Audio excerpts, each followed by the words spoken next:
What's good, YouTube? It's your boy King Kilo back with another sneaker review, man. Today I have another basketball shoe for you guys, but before I get off into the video, go ahead and do me a favor, like, comment, subscribe to the channel. You guys know we're on the road to 10K, man. About to crack 7K subscribers. I really appreciate everyone that's watching my videos, liking the content, leaving comments. Love the feedback. So without further ado, let's go ahead and get off into this video. So man, your boy's been picking up some new basketball shoes because he started hooping again. And this is my latest pickup. If you guys saw my last video, I picked up the Sabrina 2s, and I think that was one of the better shoes of the year. But I got these on Nike.com for $60. 60 bucks, y'all. So you can't go wrong with that. So let's go ahead and get into some of the details, materials, and how I feel overall about this shoe. So when I first got these shoes, this shoe instantly reminded me of a Kobe 8 Pro Trail. So right here, I have the Kobe 8 Venice Beaches, as you guys can see, and I have the Jordan 3 Zions. I just wanted to show you guys how close these things look as far as like the aesthetic overall. And then they have a couple things similar, but we're gonna go ahead and get into that right now. So one thing I did want to talk about before I got completely immersed into the Jordan 3 Zions is the drop insole. And like I was saying earlier, they do have a couple things in common as far as the shoe and obviously like the silhouette. This is kind of close in comparison to the Kobe 8s. But if we take a look at this drop insole, man, as you guys can see, you have the Formula 23 material, which is similar to React in my opinion. And then you have that shank on the middle of the insole. And then you have this air unit on the forefront of the insole as well. But I think this drop insole is a lot thicker than the Kobe drop insoles.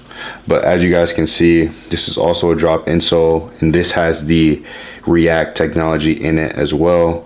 So, you know what I'm saying? I think that they have that in common as far as drop insole. And both of these shoes are super low profile.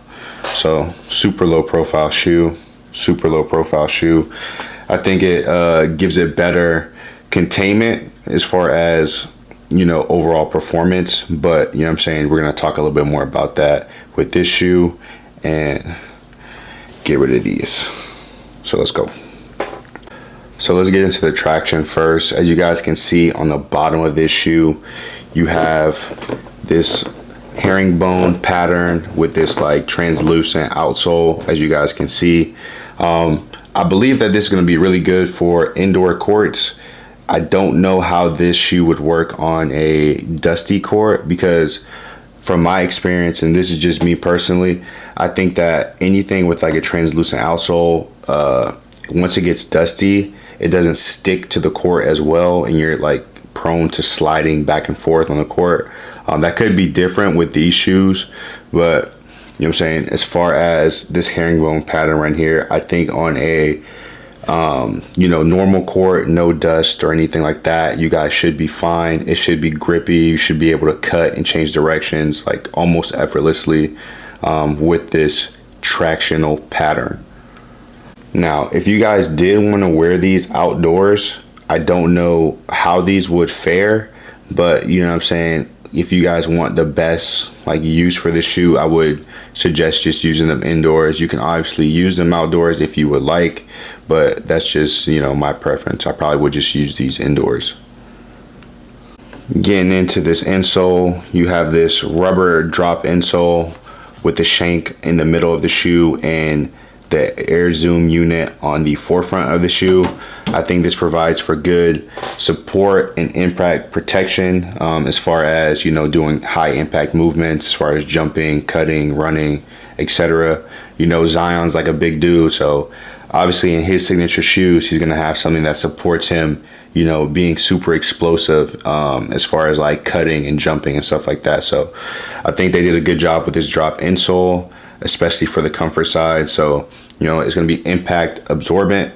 So if you guys are doing explosive movements, that would be like the most ideal like feature to have.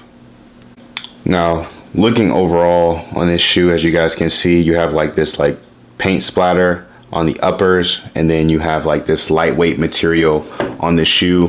This shoe is extremely light to the touch. I don't know how much this weighs. I don't have a scale with me, but I think that as far as like lightweight performance shoe goes, this is super lightweight and should be easy to use on the court. You don't want a bulky shoe when you're playing. Nobody does. That's why a lot of people don't really like the bigger LeBrons, and they love the 20s and the 21s because of how low profile and lightweight they are.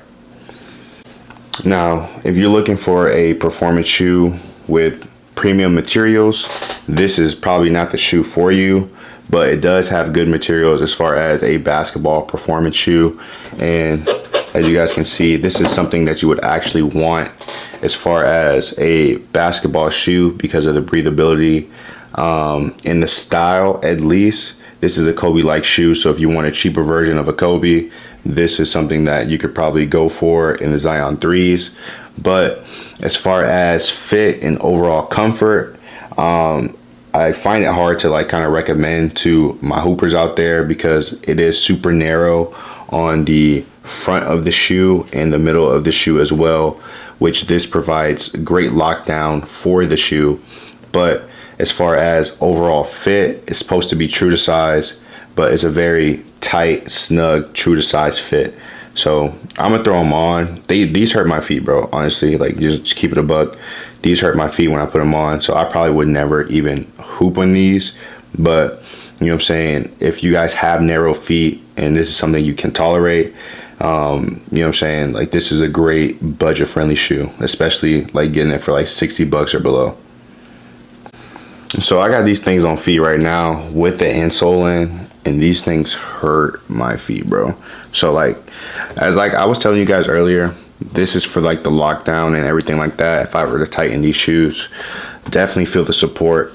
But my toe is literally at the top of the shoe.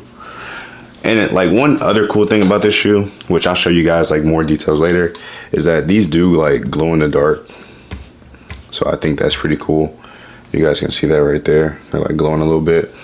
But you know what I'm saying, as far as comfort, it's super narrow here. So like I can feel my pinky toe like right here on the side of the shoe. It's like pressing up against it. So I wouldn't actually recommend these to wear to hoop in. If you have wide feet, definitely a no-go. So I probably would never even like put these on and try them out. So I'm probably just gonna like send these back. But as far as the look, man, it looks good. It looks like a good shoe. But I just can't recommend it because of the comfort and like the narrowness of this shoe. So if you are still, you know, going to buy it, I would suggest go one full size, like a whole full size up. So these are a size 13. I'd probably have to get like a 14 or something like that. As you guys can see, I don't even have the other shoe on my other foot because these things hurt that bad. So I'm gonna take these off. So man, I'm gonna wrap this video up. Like I said in the beginning, this is a nice looking shoe. It is like a poor man's Kobe. So what you're getting with this shoe, man, you're getting like a poor man's Kobe with decent traction. It has a good drop midsole, and then the cushioning system is pretty good as well. But this shoe with a price point of $140, I probably wouldn't recommend it. If you guys are interested in this shoe, I would prefer that you guys got it on sale, or you know what I'm saying, at a lower price than $140. But just from my personal experience, this shoe is not the most comfortable shoe. There are hundreds of different models that are more comfortable than this particular model. But if you guys want something that looks like a Kobe for a fraction of the price, definitely this probably is your shoe. But if not, because of the comfort and everything like that, I probably would just suggest getting another shoe. But y'all let me know in the comment section below. Is this a shoe you guys would hoop in, or is this a shoe that you guys would not even consider to hoop in? Let me know down in the comment section below. But that's it for today's video, man. King Kilo's out. Do me a favor, like, comment, and subscribe to this video. Until next time, peace.